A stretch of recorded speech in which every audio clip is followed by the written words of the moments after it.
Башкирия 11 часов. Доброе утро. В эфире программа «Аспекты мнений». У микрофона Дмитрий Колпаков. Наш сегодняшний гость – блогер Николай Бажин. Доброе утро, Николай. Доброе утро. Свои вопросы, комментарии пишите в чате трансляции в YouTube, Одноклассниках, ВКонтакте. Призываю ставить лайки. А для желающих помочь аспектам финансового в описании к трансляции есть ссылка на сервис Boosty. Расшифровки передачи позже будут опубликованы на сайте «Аспекты Медиа», телеграм-канале «Аспекты».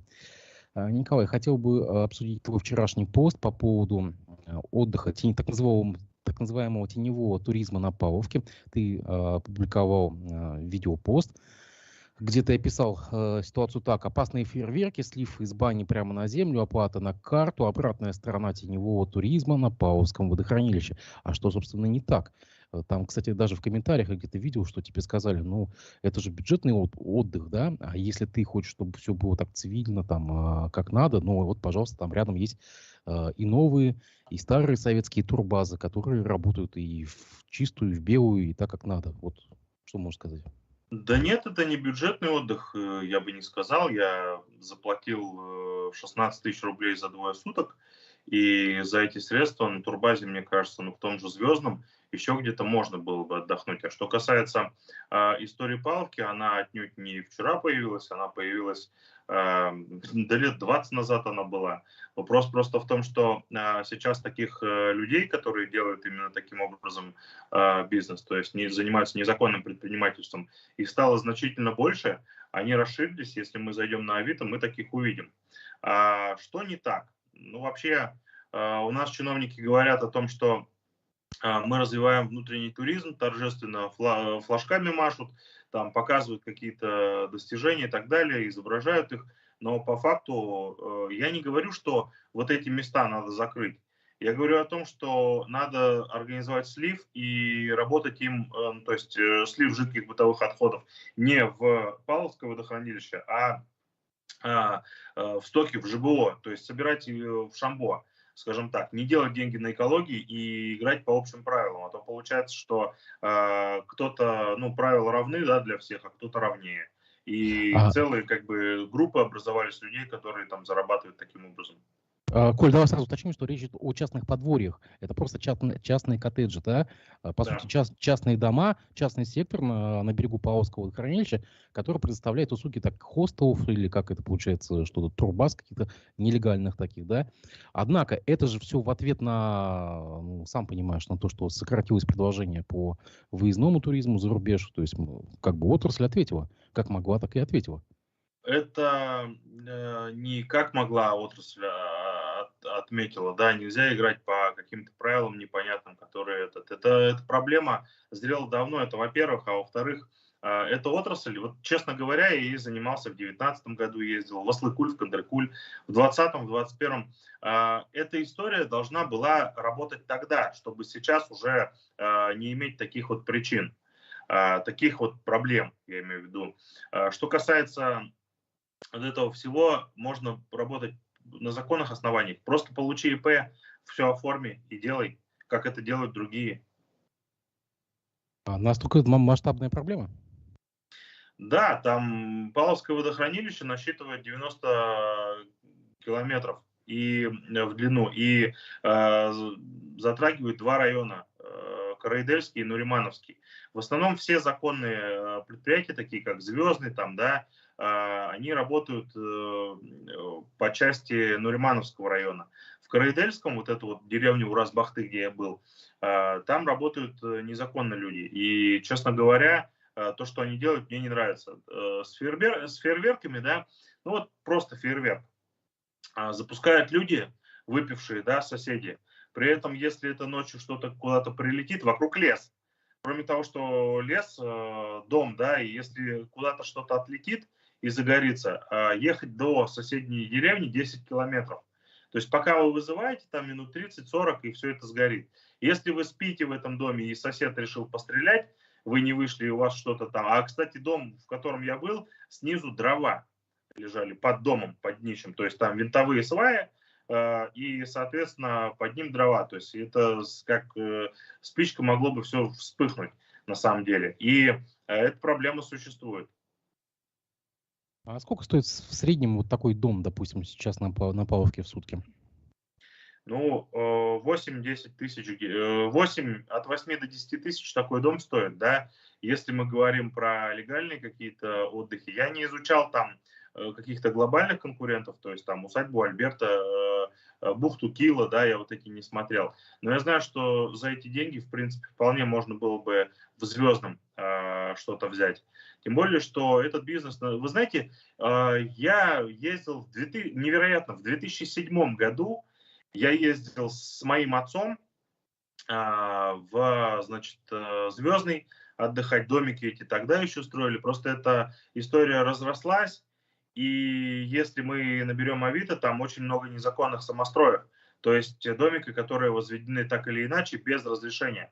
Там проблема в том, что бани устроены прямо на берегу. Ну вот смотрите, слив у такой бани, он никак, наверное, не сделан. То есть вот вы из бани выходите и сразу ныряете в воду. С точки зрения отдыха это классно, но с точки зрения экологии это ущербно. Потому что после бытовой химии все это идет туда. И давайте вспомним, что бывают места, которые, ну, грубо говоря, быстро можно засрать. И сейчас Павловское водохранилище при таком активном потоке туристов, которые не полетели в Турции и так далее, хотя это тоже нельзя подменять эти понятия, потому что это один отдых, а Павловка это не импортозамещение. То есть это нельзя назвать этим, потому что это разный тип отдыха. Вот. Это пляжно-шашлычно-пивной, я бы назвал, да, вот на Павловке, а там турецкий несколько, ну, это другая история. Вот. Ну, поговорим еще немножко о туризме. Взрывы на Крымском мосту, там, к сожалению, погибло 2 туристов из Белгородской области. Но так или иначе мы видим, что поток отдыхающих не ослабевает. Туда едут прямо тысячи и тысячи людей. Перед Крымским мостом и на переправе Керченской тоже пробки. Российские власти назвали, конечно, абсолютно нормальную дорогу в Крым. И там через Мелитополь, через так называемые вновь присоединенные новые территории. Но так или иначе мы же видим, что у людей как будто нет чувства самосохранения. Почему, допустим, сейчас не воздержаться и не поехать? Вот в чем причина? Почему люди едут туда, хотя зная, что почти каждый день там какие-то инциденты происходят? Я не понимаю людей, которые ездят в Крым, и для чего они туда ездят. То есть я знаю, что там дорого достаточно, что там еще и опасно и так далее. Возможно, это... ну, вот давайте так. Есть категория россиян, которые не могут по тем или иным причинам выехать за границу. Семьи силовиков, они же тоже не должны в Турции отдыхать. Ведь. Так ведь? Это один момент. Другой момент. Из чувства патриотизма, я думаю, никто не отдыхает. На самом деле таких людей, скорее всего, мало. Что касается людей, есть такая, скажем так, категория людей, которая ездит, любит по горам полазить, пожить в палатках. Такие есть. Разные люди есть. Но я этих людей не понимаю. Что касается безопасности, вот то, что сейчас случилось, это свидетельство того, как это все происходит. Поэтому я сам туда и не езжу. Извиняюсь. У нас вчера в эфире была здесь Рушана Ибраева, а коллега наша бывшая, она, допустим, свой личный проект развивает. Это велосипедный туризм вокруг Уфы. Как бы, но здесь есть как бы проблема. Ведь все эти велосипедисты, они едут по дорогам общего пользования и получают в свою спину хейт от водителей. Как здесь быть в этом случае? Может быть, действительно, как она предлагает, там, точки проката где-то на местах, куда можно приехать без своего велосипеда, там, или еще что-то. Какие, на твой взгляд, варианты могли бы быть? Вообще, Тур выходного дня. я бы предложил, во-первых, веломаршруты именно такие, которые были бы оптимальными, то есть не обязательно пересекаться с дорогами, но если это невозможно, ну придется, тут наверное, никак не быть. Что касается этих велоточек, их действительно не так много, как хотелось бы. Я задумывался недели 3 назад о том, чтобы велосипед на прокат взять. Что-то потом подумал и не стал этого делать. То есть я и велосипед, это вещи, к которым нужно еще подружиться. Башнефть за лето подняла уже в 6-й раз цены на бензин. И координатор движения «Стоп Башртес» Альберт Рахматуллин предложил даже бойкотировать заправки Башнефти в августе, а всем желающим писать жалобы в УФАС и в Минэнерго России. Действенна ли такая мера, как бойкот, или это бесполезно?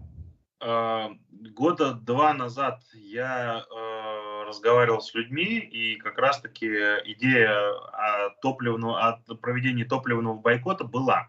Но момент в том, что ее организовать в реальности это крайне сложно. Во-первых, наше население достаточно инертно само по себе, оно не так быстро зажигается идеей, да, вот, то есть, например, я готов бы, у меня сейчас нету автомобиля, да, я не заправляюсь, но к сожалению, год назад я опять стал пешеходом временно, но тем не менее история такова, что когда заправляешься, это да, это бьет по карману в последнее время. Я бы все-таки, наверное, хорошенький бойкот объявил бы каким-то отдельно взятым заправкам. Но вы понимаете, у нас монополия, и плюс куда-то надо деть это топливо, поэтому это из серии, наверное, государство нас имеет как хочет. Вот в этом понимании вещей, да. Все эти акцизы и так далее. Тут тоже ничего не поделаешь, тут уныло все. Ну да, вот подтверждение этих слов. У нас на днях был Сергей Жуков, это депутат из Благовещенска. Он заметил, как же так, у нас на весь город 6 заправок, и 2 из них это Башнефть, а 2 остальные покупают бензин там же в Башнефти. И здесь никак не быть просто-напросто. Хорошо. Госдума приняла в третьем чтении и в окончательном чтении закон, предусматривающий обязанности школьников трудиться с учетом возрастных особенностей и без согласия родителей, в том числе убирать классы, сажать деревья на пришкольной территории, помогать в библиотеке, шить театральные костюмы, ну и так далее. Вопрос как отцу. Поддержал бы такое вот начинание, чтобы без согласия ребенка, допустим, заставляли работать в школе? Никакая такая практика не приведет к позитиву. Хочу сказать, что есть разные категории, опять-таки, людей, которые понимают, что такое труд, которые не понимают труд. Есть у нас достаточно сильное расслоение в обществе, да, то есть кто-то из детей носит там дорогой iPhone, у кого-то все-таки нет, и поэтому эта идея, вы понимаете, Госдума вообще принимает очень большое количество законов, которые не затрагивают нашу реальность. Она не борется с мигрантами. Я не вижу каких-то действующих вещей. Она зачем-то борется с геями, ЛГБТ, при том, что на самом деле, вот что я хочу как человек от Госдумы? Я хочу экономической стабильности, лифта наверх, возможностей открытых для моих детей. Но Госдума мне предлагает сейчас, вот они запретили там смену пола. Так вот, я не понимаю, как это актуально для меня, в частности. Я не понимаю, как это актуально для 99,5% россиян. Я не понимаю вот этого. Поэтому я думаю, что это в большей степени деятельность, но она мимо кассы.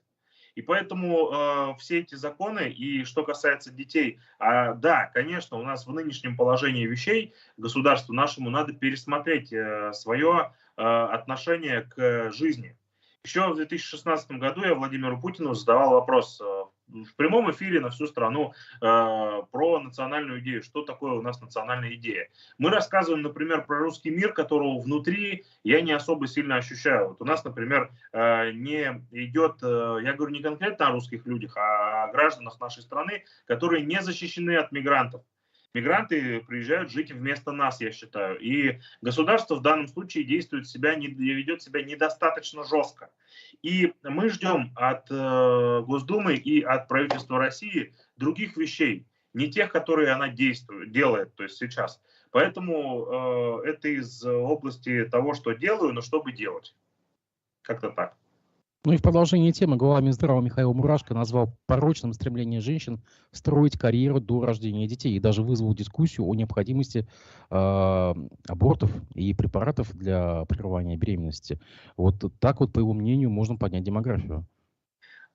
Политика запрещать, политика ограничивать, она дошла и до министерств. То есть она не блуждает только где-то в Госдуме, там в умах больших чиновников. На самом деле, что касается Мурашко, конкретно вот его, этого персонажа, я отмечу, что вот для того, чтобы нормально женщины рожали, это по любви. Это по той мысли, когда вы понимаете, для чего вы это делаете. Никто не рожает ради страны. Я не видел таких людей, что рожут ребенка ради страны, там, туда-сюда. Это все это миф, это бредни, это какое-то нездоровое понимание вещей. Приведу пример. В январе флешмоб был. Значит, есть такой санаторий Шафраново, где лечились как раз-таки дети. Там есть мать и дитя отделение. И этот санаторий нужен был для того, чтобы дети со всей России лечили. Там уникальная система кумысолечения, и его посещал Антон Чехов. То есть он там лечился еще тогда, 100 лет назад. И понимаете, и вот этот вот уникальный санаторий решили перепрофилировать в противотуберкулезный, да, и как раз-таки эти родители к Мурашко обращались. Это как раз-таки производное от того, когда одно дело говорить, свистеть там на всю страну, что ты запретишь какие-то препараты, и другое дело это когда действительно надо работать для того, чтобы население это жило и цвело и процветало. Мне, как отцу 3 детей, я скажу так, дети у меня появились по моей любви, потому что я хотел, чтобы они появились. Мне, правда, сложно с ними по ряду моментов, потому что я что-то хочу от государства. И мне вот эти вот военные конфликты, они не особо сильно вдохновляют, потому что мои дети появились, у меня 3 пацана, 3 мальчика, да. Вот у меня, я не хотел бы, чтобы они сражались за какую-то территорию, какую-то непонятную идею. Если бы русский мир был бы еще, как бы скажем, адаптированной внятной идеей, политикой государства внятной, да, то есть мы берем россиян или людей, которые, вернее, не русских именно, а татар, да, которые живут в Казахстане, которые живут в других странах, пригласили их, как Израиль, по репатриации, да, позвали сюда, освоили они землю, это идея одна. Но у нас ее нету, и поэтому вот недавно, когда было заявление одного крупного чиновника о том, что приглашать сюда африканцев, то есть надо быть готовым к наплыву из Африки, потому что там слишком много. Почему там слишком много? Давайте задумаемся. Наверное, потому что там качество жизни примитивное и низкое, поэтому они рожают. Потом куда деть этих детей, они не знают, они заложники этой ситуации. А у нас внятной политики по демографии нету. Я вот недавно, кстати, ну как недавно, в апреле был на дискуссионном клубе, где Рустем Шаяхметов участвовал, тоже, кстати, вот известный экономист. И вы понимаете, все такие рассуждения были, вот у нас детей будет больше, экономика поправится. Да не живем мы ради экономики, мы живем ради себя, ради души, ради понимания качества в жизни. Я не хочу жить как в Африке, я не хочу жить для того, чтобы как-то по традиции детей много. Я хочу справляться, я хочу, чтобы это было в радость. И я понимаю, что в данном случае у государства много работы. Те, кто управляют нашей страной, они не живут так, они обеспечены достаточным количеством денег, чтобы у них за них эту работу делали другие. А люди, которые рожают по многу, да, ради маткапа, они заложниками стают. Поэтому эта политика, и то, что говорит Мурашко, это, я считаю, ну, профанация. Я как будто смотрю стрим Дмитрия Демушкина, внесен в реестр экстремистов-террористов. Ладно. 86-летний житель Башкирии Фатхуа Исхаков благодаря юристу Виталию Вуркину добился оправдания, добился, что, кстати, впервые, наверное, в судебной практике, и, наверное, такого не было в истории страны, когда отменили приговор, вынесенный аж в 1959 году. И сейчас господин Исхаков требует от государства 450 миллионов рублей компенсации. Понятное дело, что деньги, они ведь не компенсируют все. Вот прожитое, пережитое, вот эти страдания. Эти страдания продолжались и после, в нынешнее время, когда его, когда ему отказывали в праве на справедливость, да, мы знаем, через что он прошел. Как считаешь, есть такая дискуссия, не назвать ли имена и фамилии тех, кто был причастен к фальсификации того уголовного дела в 50-е годы прошлого века? Они, конечно, уже все умерли. Это следователи, прокуроры, судьи, все, кто был причастен вот к этому делу. Может быть, так хотя бы восторжествует хоть какая-то социальная, моральная справедливость.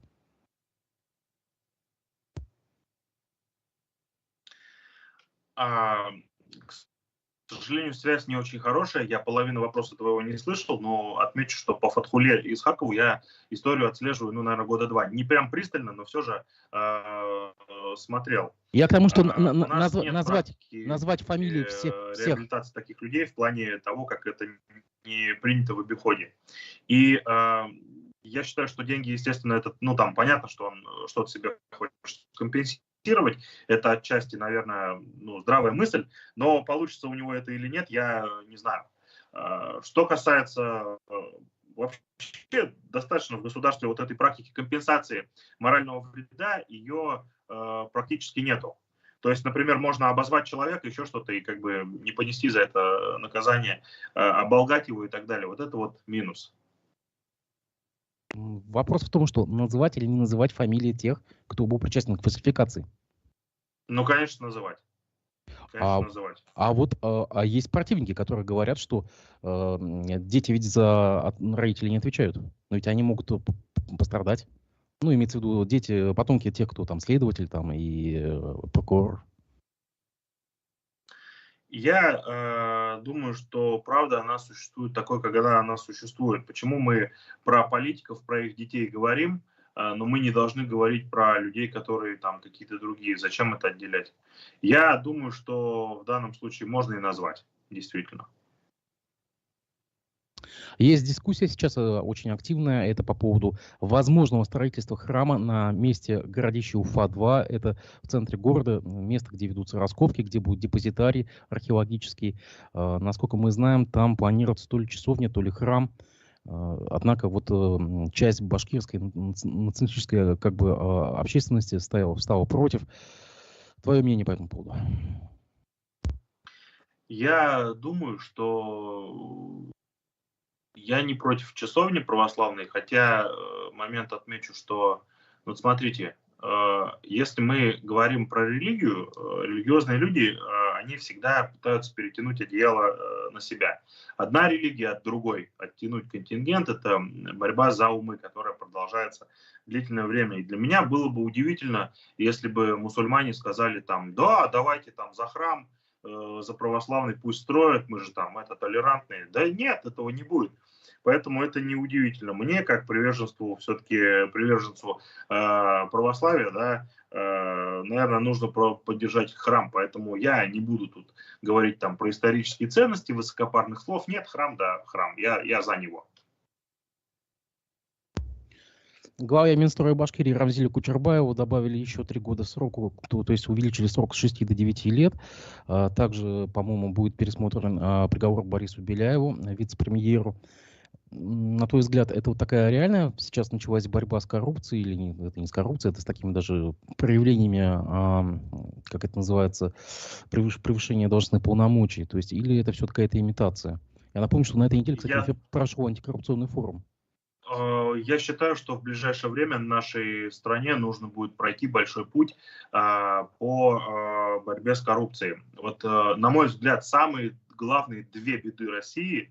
Первое – это отсутствие политической конкуренции и коррупция как целый институт в государстве в нашем. И без борьбы вот с этими двумя явлениями, да, не получится развиваться государство. Но наступает такой период, такая эпоха, когда властимущим людям придется принимать решения, которые ограничат их же самих отчасти. Страна дальше жить не может. Мы видим, что вот смотрите, я полгода рассказывал про ненормальное строительство от управления капитального строительства, которое возглавлял Рамзиль Кучербаев, и сейчас возглавляет Инна Иксанова, да. Там школы и больницы. Я приведу пример. На Мингажево есть РКБ имени Куватова, да, есть комплекс, который недостроен. Там пристроили, значит, такую деревянную вставку, тоннель такой, который уже 4 года стоит. И вы понимаете, это ведь кто-то что-то украл где-то. Это поэтому эта стройка стоит. Это тысячи людей не получают квалифицированной медицинской помощи. То есть таких объектов достаточно много. И если мы говорим про Рамзиля Кучербаева и его последователей, да, то есть тех, кто после него работает, то их надо сажать, если они, безусловно, тормозят эту работу. Представляете, человек, например, не смог справиться с какой-то болезнью, он умер, он закончил свою жизнь раньше времени. Это же ненормально. Поэтому я считаю, что Борис Беляев – это вообще персонаж интересный. Я его хочу отметить, что я встречался с ним в 2012 году. Это больше про болтологию. В 2012 году он был мэром Кумертау, я туда приезжал. мы разговаривали, я тогда на РЕН-ТВ Уфа работал. Потом я видел, когда он министром ЖКХ уже стал, мы с Альбертом Рахматуллиным, я снимал историю, когда в Белый дом пошли люди требовать справедливых тарифов. И вызвали его отчитываться, значит, принять удар на себя. Он не знает, что им сказать, он сам не понимает, как эти тарифы считаются. И там Нина Кузьминична такая есть, боевой пенсионер, который является экспертом. То есть она до пенсии работала с этими тарифами как раз. И она разжевала всей толпе, и Беляев смотрел и говорит: вот, Нина Кузьминична, вот если бы не эта женщина, вот всем таким надо стать. И я вот смотрел эти бредовые отмазки от министра ЖКХ, и о нем я не сильно великого мнения. Это это типичный чиновник, который, скажем, больше взять под козырек, где-то отмазаться, общие слова какие-то сказать, и потом что-то вот как бы без конкретики уйти. Это человек просто, этим человеком можно затыкать дыры. То есть, условно говоря, у вас где-то в правительстве что-то не так, вы заткнули, и вот он потом либо ответственный, либо громоотвод, либо вот сидит, как вот сейчас. А как можно прокомментировать целую череду, целую гроздь уголовных дел вот по главам муниципалитетов? Ну вот буквально там мэр Межгорья там, да, выписал себе премию какую-то. Правда, суд его отказался сейчас отстранять от должности. Мэр Давлеканова сейчас под следствием. Там какая-то история странная со строительством очистных сооружений, где по смете 80 миллионов, а было сделано работ на 40, грубо говоря. Почти что... Что-то прервалась, вас не слышно. Так, и сейчас слышно меня? Сейчас меня слышно? Дмитрий, тебя не слышно. Сейчас слышно? Алло. Вот сейчас слышно, да. Все замечательно. Я говорю слышно вот сейчас. про уголовные дела против глав муниципалитетов. И вот я в пример привел Давлекановского мэра, там, мэра Межгорья и так далее. То есть уже взялись за чиновников поменьше, то есть на муниципальном уровне силовики вышли. Или такое было всегда просто? Я думаю, что с коррупцией борьба, она достаточно сложная. И, как говорит старая поговорка, главное при расследовании коррупционных дел не выйти на самих себя. И поэтому то, что происходит, верхи будет трясти. Тут в данном случае перетряска в нашей стране, слава богу, происходит именно с верхов. Почему? Потому что та система старая, она будет рушиться. И я думаю, что это будет происходить еще там пару лет. Но вот мои такие вот впечатления, ощущения, прогнозы. И после этого России вообще нужно переосмыслить дальнейшее политическое будущее страны. Потому что так как сейчас происходит, мы же видим. Вот мне, например, рассказывали, показывали «Армату», да, то есть танк, который вроде способен, а их оказалось там какое-то количество нереальных штук, то есть, ну там, что-то 20 или с чем-то там и так далее. Почему мы их не видим на фронте? Потому что это некая такая, на мой взгляд, иллюзия появилась. И поэтому все это надо сейчас исправлять. Все это надо исправлять, потому что это уже настолько угрожает государству, что оно может разваливаться в реальном понимании вещей. Но если о танках заговорили, то почти целый месяц исполнился со времени Пригожинского мятежа. Какие у тебя ощущения после него, какое послевкусие и с какими настроениями ты встретил утро 24 июня? Настроение у меня было, я с вечера на самом деле наблюдал, то есть когда сообщения по телеграм-каналам, у меня было ощущение тревоги, ощущение того, что делать, как это происходит, как обезопасить свою семью, может быть, ее куда-то вывести, может быть, какие-то волнения в стране происходят. У меня было предположение, что вместе с ним замешаны в мятеже еще большее количество людей, которые, как я понял, я думаю, по моим ощущениям, они действительно были замешаны, просто они не выявлены сейчас явно. И вот сейчас вот это вот идет, вот эта вот работа над ошибками. А он в свое время, отторговался. Он в свое время сейчас завершил эту историю тем, что выбил выгодные условия для себя, поставил некий ультиматум государству и ультиматум принял. Это говорит о том, что Владимир Путин, наверное, уже не так силен, как раньше это было. И это чувствуется. Вот что касается этого всего мятежа, он отражает не только армейские проблемы. Когда Пригожин говорит о том, что нужно управление, нет управления армией, это его, я цитирую, о том, что нужно перестать врать, это надо производить во всем государстве. Это ситуация отражения всего государства, а не только армии. Вот эти вот голосования за Единую Россию, да, просят в детские сады, в чатах и так далее. Это же все, вот что по факту? Мы видели, нет толпы людей, вышедших в поддержку президента, которые вот не главы там по долгу своей службы высказались. Мы же не видели людей, которые вывалили в Ростове и там это начали высказывать толпами, да. Мы же этого всего не видели. Мы не увидели нашу святую церковь, которая встала и предложила: нет, давайте террору нет, скажем, переговоры начнем. Мы этого не увидели. Эти институты не сработали. Понимаете? И кроме того, как толпа мигрантов, которая перерыла дороги, да, ничего не произошло.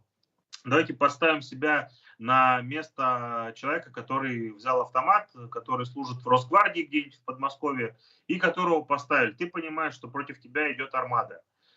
Ты понимаешь, что ты существенно ее не остановишься.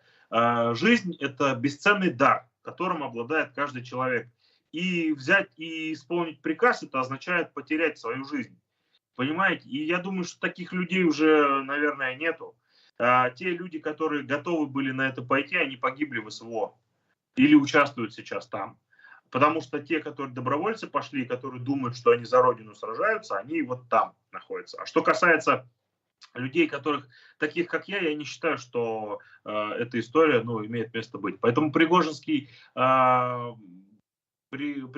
мятеж – это хороший урок, который должна принять власть.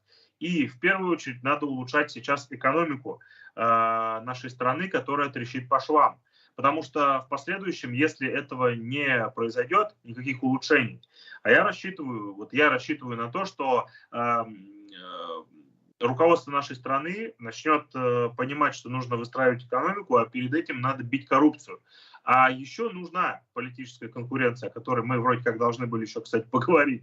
Вот. И тем не менее, я оставляю где-то года 2 борьбы с этими явлениями, и тогда наша страна улучшится. Я верю в то, что будет лучше, несмотря ни на что. Ну вот если говорить о 24 июня, мы увидели два странных явления.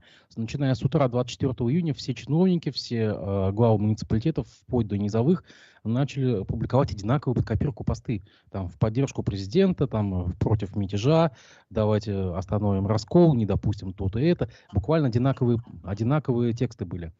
А граждане, обычные рядовые пользователи соцсетей, ответили огромным количеством мемов. То есть, в принципе, населению было как-то индифферентно? Да. Мне, в моем мироощущении, знаете, я не связан никакими контрактами, да, с чиновниками, я не госслужащий, ни у кого я не украл. И поэтому я морально свободен от тех моментов, которые бы меня заставляли говорить нечестно. Вот мне абсолютно без разницы, кто возглавляет Кремль. Вот абсолютно. Почему я так считаю? Да потому что я не вижу для себя ничего интересного, что бы они делали. То есть я не вижу, чтобы они боролись с миграцией. Я не вижу, чтобы они делали что-то полезное, внятное для экономики. Я приведу простой пример. Из недавнего прошлого, как недавнего, в СССР была история, банально простая. Была сеть магазинов «Океан», где продавали рыбу. И почему она была доступна и дешевая? Была логистика моря, автобус, то есть железнодорожный состав и магазин. И вы могли прийти из-за этой логистики и просто купить себе дешевой рыбы. То есть красной рыбы, она была вам доступна. Вы, допустим, рабочий, у вас небольшая зарплата, вы можете белковое мясо поесть. Сейчас этого нет. И потому что вот эта вся схема, она поломана. Потому что там куча посредников и так далее. Когда покупательная способность населения падает, оно стоит недовольно. Если оно всю зарплату на еду тратит на ЖКХ и откладывает на поездку себе куда-то, да, не в Крым, и даже лишается возможности полететь в Турцию за $1 большого, то это некая экономическая ловушка. И население начинает думать: вот ты мне сколько угодно не говори про скрепы, про русский мир, про все эти моменты. Если ты не накормишь, если ты мне вместо еды даешь цветы, то это меня не удовлетворит мои потребности. И поэтому сейчас именно вот это и происходит. Поэтому Пригожинский мятеж показал настроение, я считаю, россиян. Хотя я не за то, чтобы Владимира Путина как-то отстранить. Я считаю, что я думаю, что ему нужно сделать глубочайшие выводы и просто пойти на компромисс. То есть несколько перешагнуть через себя. То есть пойти на компромисс, отдать часть власти действительно Государственной Думе, партиям, чтобы они в действительности поработали, они были полумертвыми или мертвыми. Поэтому вот эта история с системой, она как под копирку. Почему мэры писали это? Да потому что они считают, что таким образом они проявляют лояльность, то есть свой-чужой, показать, что ты с ним. Вот мысль в чем была. Но заметьте, многие ведь ничего не сказали. Многие ведь остались, жители Ростова ведь как бы смотрели, потому что они устали от всего того, что происходит. Я, например, тоже, сама перспектива того, что уйти на фронт, она меня как-то не радует, не совсем. В свете последних законодательных новелл, когда приняты достаточно очень сильные такие репрессивные меры по отношению к работодателям, если те не сообщат и не выдадут повестку, да, мы видим, что, наверное, государство все-таки готовится. Может быть, если не ко второй волне мобилизации, то к чему-то похожему, как бы, мне так кажется, по крайней мере. Вот смотрите, я скажу так. Когда ставятся определенные задачи победить в конфликте вооруженном, да, то есть одна сторона побеждает другую, там ставятся конкретные задачи, не размытые. Ставятся задачи, вот берем этот город, далее у нас вот выходим на такие-то рубежи и так далее. Мы не помним, чтобы, например, чтобы Иосиф Сталин продавал Адольфу Гитлеру газ по трубе. Мы не помним таких примеров, никаких зерновых сделок быть не могло. Надо понимать, что у нас руководство страны, по всей видимости, готовится к тому, что она договорится. То есть я думаю, что они сейчас, скорее всего, стараются выполнить программу минимум, то есть закрепиться на тех позициях, на тех территориях и их не отдать. Но в моем понимании вещей высшая ценность нашего государства – это люди, которые его населяют, не территории, не полезные ископаемые, потому что полезные ископаемые их уже прибрали к рукам. Мы видим, как золото добывают в Башкирии, мы видим, как нефть продается, да, и мы видим, как эти блага распределяются. То есть, как бы, если бы государство было социально сильным, ну вот, например, в середине 2000-х это чувствовалось, то есть сильное социальное государство, зарплаты и так далее, и население как бы соглашалось на отсутствие там политического выбора в пользу того, что оно живет сыто, берутся ипотеки, многие уже погасили ипотеки, которые брали в 2006 году, да, например, то есть и так далее. Но, тем не менее, этот момент один. Когда мы идем идеологически, государство наше идет по теории русского мира, выдвинутая частью людей, да, которая, ну, скажем так, не поддерживает основную массу. Я представляю, я отношу себя к той массе, к третьей массе людей, категории, которая считает, что, по сути, конфликт он этот не нужен, в нем нет ничего интересного, в нем нет ничего позитивного, кроме как присоединения территорий. Но момент в том, что мне, например, дорога моя жизнь, мне дороги жизни моих детей. И если, например, так получится, что через 5 лет после этого конфликта вдруг руководство страны примет решение, что северные территории Казахстана – это исконно русская земля и так далее, и что, я в войне всю жизнь, что ли, проведу? Я, например, совершенно не оставляю для себя вот этого момента. Поэтому те, кто Z, я себе никогда не рисовал, я отношу себя к той категории. Тем не менее, я не хочу, конечно, проигрыша своему государству, потому что это тоже как бы, ну, для меня как человека, ну, это было бы скотство. Но, с другой стороны, я думаю, что ряд политических ошибок произошел, в ходе которого сейчас мы находимся на том положении, на котором находимся. И победить и выиграть сейчас у России не получится. Почему? Ресурсов, потому что не хватит. Нам нужна тогда, если побеждать, тогда нужна следующая волна мобилизации, что подстегнет других людей. И тогда, опять-таки, обладатели Кремля окажутся в ловушке, потому что, ну, как бы тогда недовольство будет выплескиваться, другие политические силы будут набирать очки на этом. И мы тут не знаем, пойдет ли мятеж очередной или все-таки как бы волна пройдет успешно. Это очень большая палка о двух концах. Я бы, например, штрафы меня какие-то не пугают. Я, например, не считаю, что штрафы людей остановят, ну, у вас на жизнь. Вы посмотрите, вот как в Украине, да, как отлавливают людей. Их отлавливают буквально насильно, то есть ведут. Там уже сколько волн мобилизации прошло. Ну и Украина испытывает сложности. Я считаю, что у нее никакой она уже потенциалом наступления не обладает. И, скорее всего, никакой ее вот этот вот контрнаступ не будет осуществлен, потому что они не доминируют в воздухе.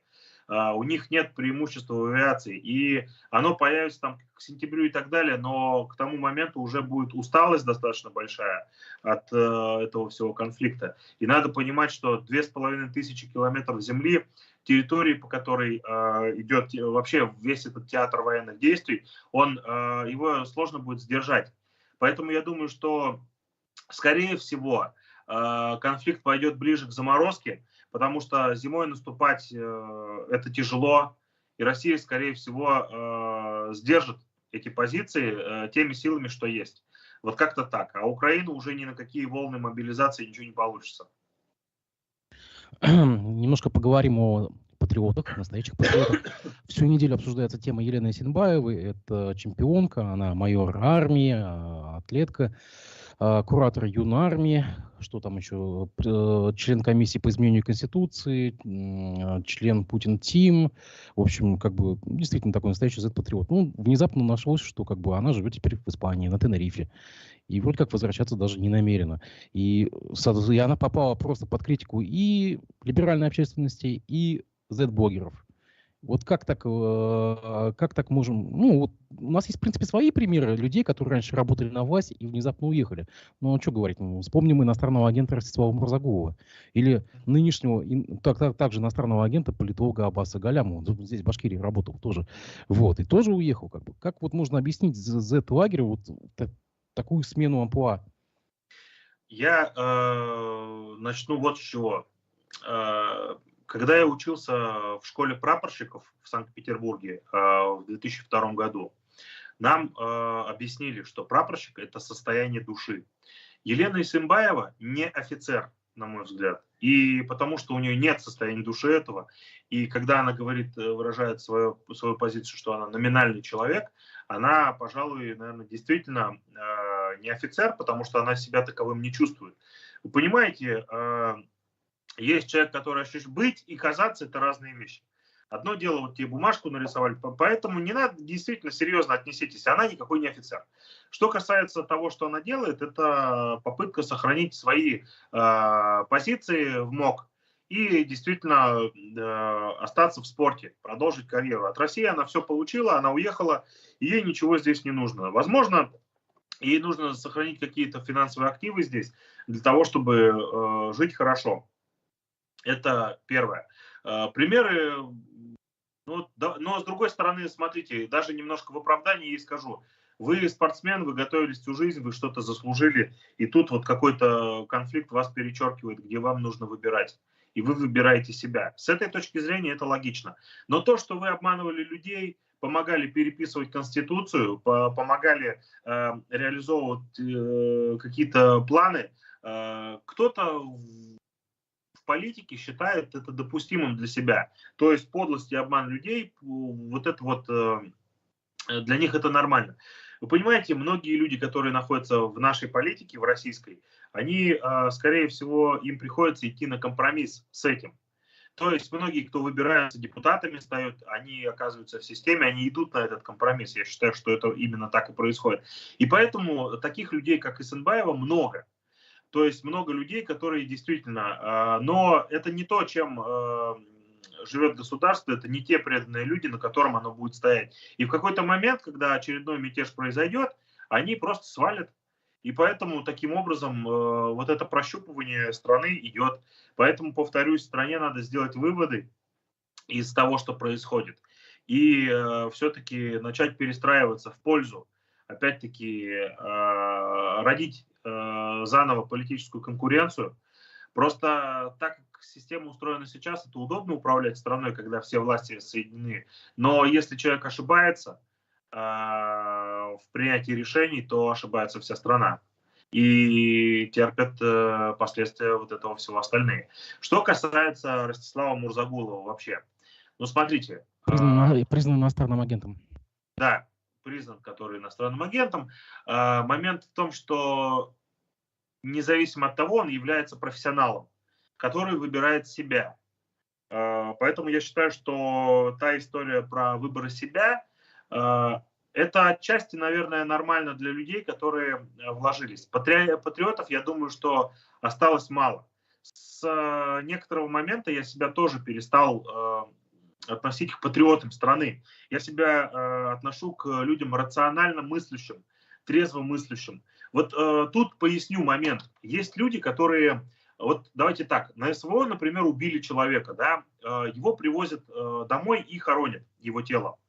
Родственники, они отказываются принять мысль о том, что он, за что он воевал в реальности, да, я не буду произносить эти вещи, но мы это можем понимать, что это как бы интерес некоторых людей. Что касается родственников, они не готовы принять эту истину. Они поэтому говорят, он воевал за родину, он герой. Им удобно оставаться вот в этой правде, в этой истине. И поэтому вот это вот патриотизм и, с одной стороны, вот эта история, где люди, скажем так, выбирают себя, она очевидна, это деление будет происходить. Поэтому что Эсенбаева, что Мурзагулов, это явления, которые происходят. Я их, кстати, не осуждаю за то, что они выбрали. У меня тоже была мысль уехать из страны, а потом подумал, ну как я буду? Подумал над все за и против взвесил и понял, что нет, это не для меня. Как-то так. Вернемся к повестке выборов. У нас в сентябре в единый день голосования будут выбирать новый созыв парламента, Государственного собрания. И вот мы знаем, что вчера, допустим, Рустам Ахмадинуров уже выдвинулся от Нефтекамска во второй раз. А вот на коммунистическом фланге все очень плохо. Тут Рустам Хафизов, допустим, вынужден был сойти из гонки, хотя буквально в начале месяца партийная конференция выдвинула его от его родного Черниковского избирательного округа номер 4. Сейчас он вынужден стать одиночкой, пойти сам, собирать подписи. Как это все можно прокомментировать? Почему коммунистическая партия так легко отказывается от своих достаточно медийных людей, достаточно известных? Мы видели пример Дмитрия Чувилина, внесен в реестр экстремистов и террористов. Допустим, партия, по сути, его слила. Сейчас сливают Хафизова. Почему так легко отказываются от таких людей? Я в свое время делал вместе с Антоном Апаевым мультсериал, где у нас одна серия была. Ну, там в моей параллельной вселенной была история про мультфильме про КПРА. Партия, она тоже коммунистическая. И вот, и там была наглядная иллюстрация, когда, например, сидят коммунисты, к ним приходит какой-то олигарх, владеющий газ, нефти, алмаз банком. И, значит, и вот этим коммунистам надо объяснить всем своим партийцам, почему вот этого надо вывести в первые ряды, да, потому что это кошельки партии. А у каждой партии, наверное, без исключения, есть такие кошельки, с одной стороны. И есть люди, которые, с кем приходится договариваться.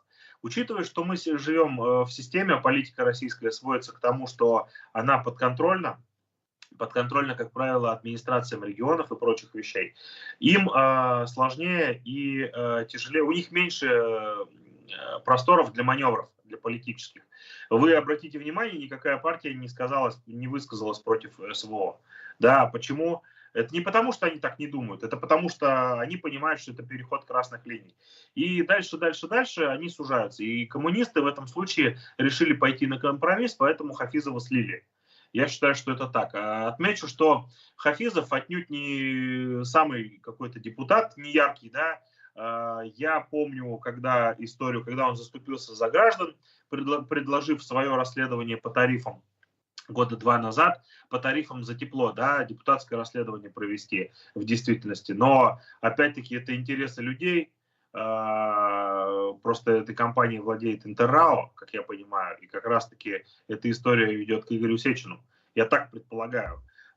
И поэтому это интересы денег.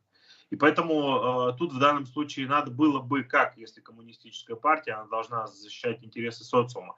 Новых Ленинов там нету. Их не предвидится. Старые, а их все устраивает. Поэтому сливать они сливали, и будут они сливать инициативных людей, и у них выбора никакого нету. Давайте посмотрим на самого Кутлугужина, что это за персонаж. Я в прошлые выборы снимал историю между им и Дмитрием Чувилиным. Как там нужно сказать, признанным иноагентом, да? Внесен в реестр экстремистов и террористов. Вот. Мысль в чем? Он выиграл выборы тогда по закону, и мандат должен ему был достаться. Но партия хотела, использовав его, получить этот мандат, отдать Герману Трунову.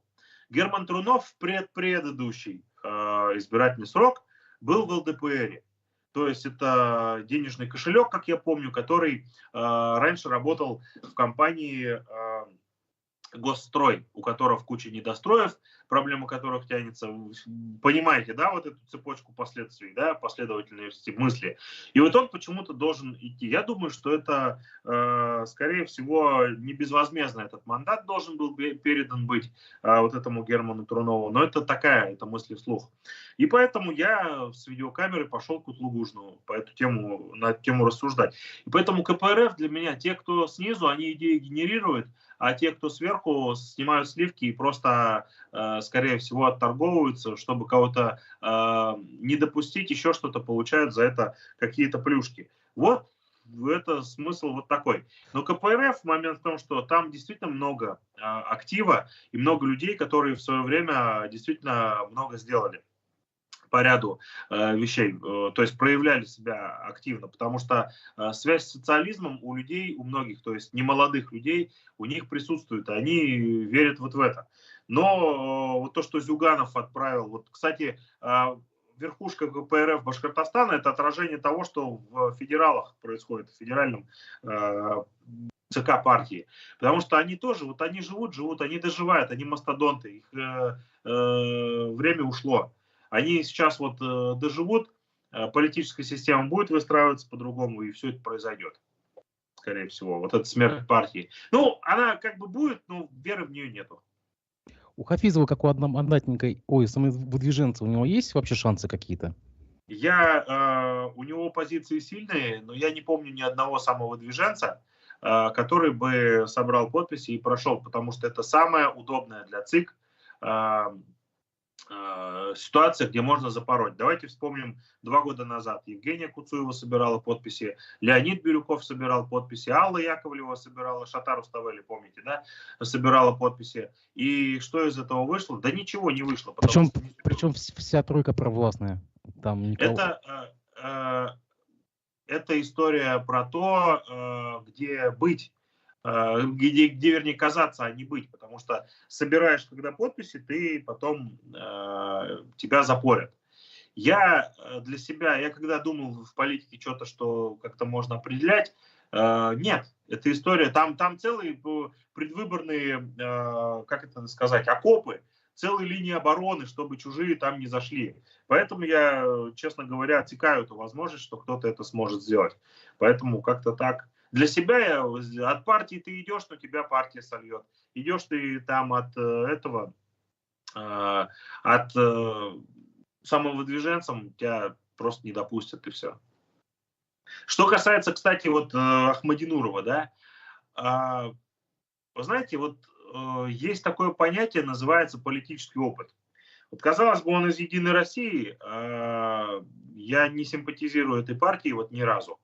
Но, тем не менее, там есть личности, которые понимают, как можно и как можно было бы развивать. В свое время я общался с Владимиром Яковлевым, это депутат Госсобрания, тоже от «Единой России». У него было представление, как продвигать сельхозтехнику, как местные товары продвигать и двигать нашу продукцию. Они создали проект «Органика», в свое время, который, правда, не заработал в конце, но все-таки он что-то напоминал историю с созданием сельхозпроекта Шаймуратова, где как бы альтернативную валюту вводили. Я хочу сказать, что там много людей, которые могли бы генерировать идеи. И я считаю, что сам Рустем Ахмединуров вполне мог бы генерировать какие-то хорошие идеи. Я ему благодарен за то, что он помог иглинцам. В Иглиной история была, когда доставали людей с собаки, вот эта история с соседством, где собаки доставали. Я скинул это видео ему, и он Толкачеву. И вот именно так это, скорее всего, реакция и произошла. Но вы понимаете, тем людям надо дать понять, то есть это должна быть система работающих людей, а не как бы система управления сверху. Поэтому тут Ахмадинуров это как бы это хорошо, но это в тот же момент он в системе. Ну вот между тем Госсобрание увеличивает количество так называемых профессиональных мест с 25 до 30, то есть это люди, депутаты, которые будут получать зарплату.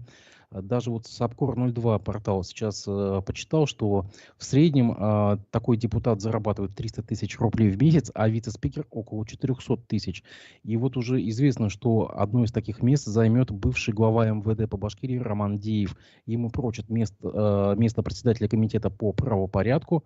То есть у нас там был раньше комитет по государственному строительству, правопорядку и судебным вопросам. Его теперь разделят на пополам. И вот одно из таких мест достанется господину Диеву. Это по данным портала Сапкор 02. То есть у нас, в принципе, как кому-то дают теплые места, я так интерпретирую.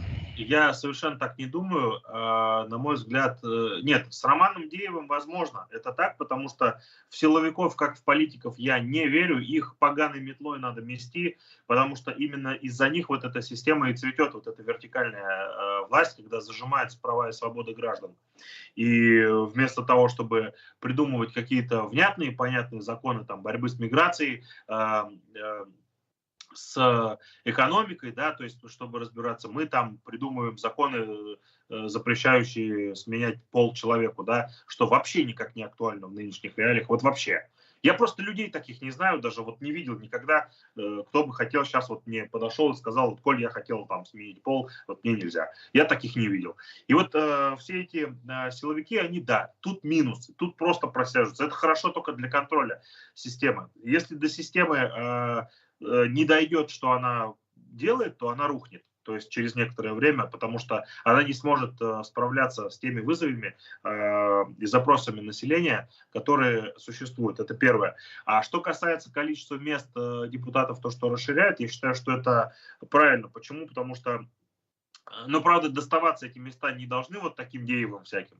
А я думаю, что они доставаться должны специалистам. К чему это я говорю? Когда я был помощником депутата Шагаповой, вот, к слову, да, это происходило, по-моему, года 3, был помощником, и отмечу, что там действительно есть рабочие лошадки, которые пишут законы, и которым непросто, которые работают там и так далее. Вы не видели еще, наверное, обратную сторону, о ней я тоже скажу, когда приезжаешь там, да, вот я банально приезжал в поселок Турбаслы.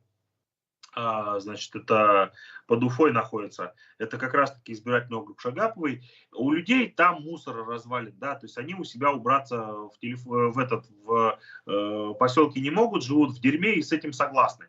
И приезжает депутат, они встают в позу и требуют. Вот это обратная сторона. То есть они как бы не готовы. Вот предложение было Шагаповой, они им и что-то там измозолили уже.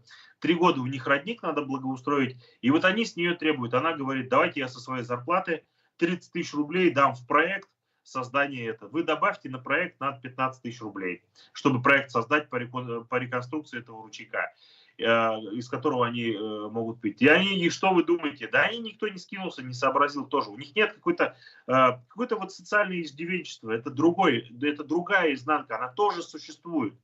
И чем больше депутатов, которые будут в действительности погружены в вопросы, то это тем будет лучше. Давайте разберем. Вот, кстати, есть такой единорос Раиль Асадуллин, который возглавляет, по-моему, комитет по образованию. Вот это та история, когда мы говорим про человеческий профессионализм, если мы закрываем вопросы про партию, да, то есть это тогда, когда человек на своем месте. Он был ректором БКПУ, Акмулы, и он сейчас, как я считаю, на своем месте находится. А если мы говорим про экологию, я считаю, что Шагапова тоже заместитель, но на своем месте. Вот когда мы говорим про, если говорить не про Курултай, а про министра экологии бывшего, да, который бывший судья, вот этот человек, как бы, мягко говоря, не в теме. Вот. Про Нияза Фазылова, про нынешнего министра, это на месте человек, который понимает, как это все устроено, мусорная реформа и прочее. Поэтому профессионализм, он должен быть. А не так, что собрали людей верных, а спрашивают с них как с умных.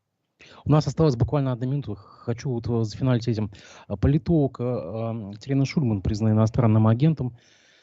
Здесь высказалось, что региональные бизнесмены в массовом порядке перестают хотеть быть депутатами и получать мандаты. Прямая речь. Если раньше это было выгодно, имеется в виду мандат депутатский, для бизнеса это было престижно, красивый модный VIP-аксессуар, то сейчас повышает видимость как для внешних, так и для внутренних врагов.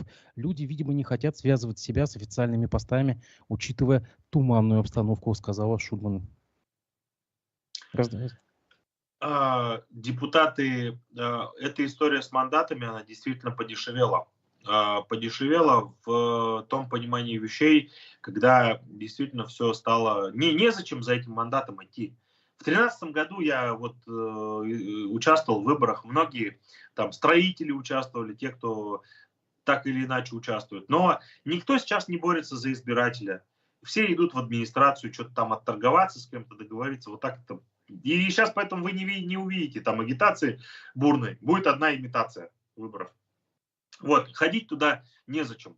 То есть вся эта система себя дискредитировала, и я тоже не вижу, для чего туда. То есть коммерсантам сейчас мандат не интересен. Ну вот мы Турнова недавно вспоминали, да? Ну, допустим, у нас там еще есть какие-то бизнесмены. Хотя Ахмадинуров уверял меня недавно на эфире, что среди их членов там, фракции там очень много бизнесменов. Там есть бизнесменов того же качества, как и Елена Исенбаева, вы должны понять. И с этой точки зрения, да, выгодно, когда ты завязан на каких-то контрактах, имеешь возможности повлиять на них через там, госсобрание, через лоббирование каких-то законов. Но когда ты понимаешь, что у тебя просто мандат, и ты ни на что не влияешь, то нет. Часть депутатов, я думаю, что мандатов отойдет все-таки таким вот депутатам. Часть которых увеличили людей в работе, это те, кому надо действительно работать, создавать, улучшать мир, законы принимать. И это все, над этим надо работать, сама себя экономика не построить, не улучшит республика сама себя. Хотя у нашей республики все-таки при всех моментах у нее достаточно большой потенциал к росту. У нас здесь слушатель в чате спрашивает, Михаил Кадяков, а где ваши мультфильмы можно найти? Ну, Баш-Сити это мультфильм, который... Баш-Сити наберите. Баш-Сити про КПРФ, ну как про КПРФ в виртуальном формате. Это «Кто не с нами, тот против нас», так называется мультфильм. Момент в том, что этот мультфильм, он сейчас, ну, как в качестве политической сатиры, мы взяли перерыв с Антоном Апаевым, как бы он в вялотекущем режиме какие-то серии делает, но возможно, мы вернемся к этому, как у меня будет время ближе уже к избирательной кампании. Вот. Я благодарю за то, что ты нашел возможность выйти в эфир. Спасибо большое, очень интересная беседа получилась. Я надеюсь, что мы еще скоро увидимся. Всего доброго, хороших выходных. До свидания. Да.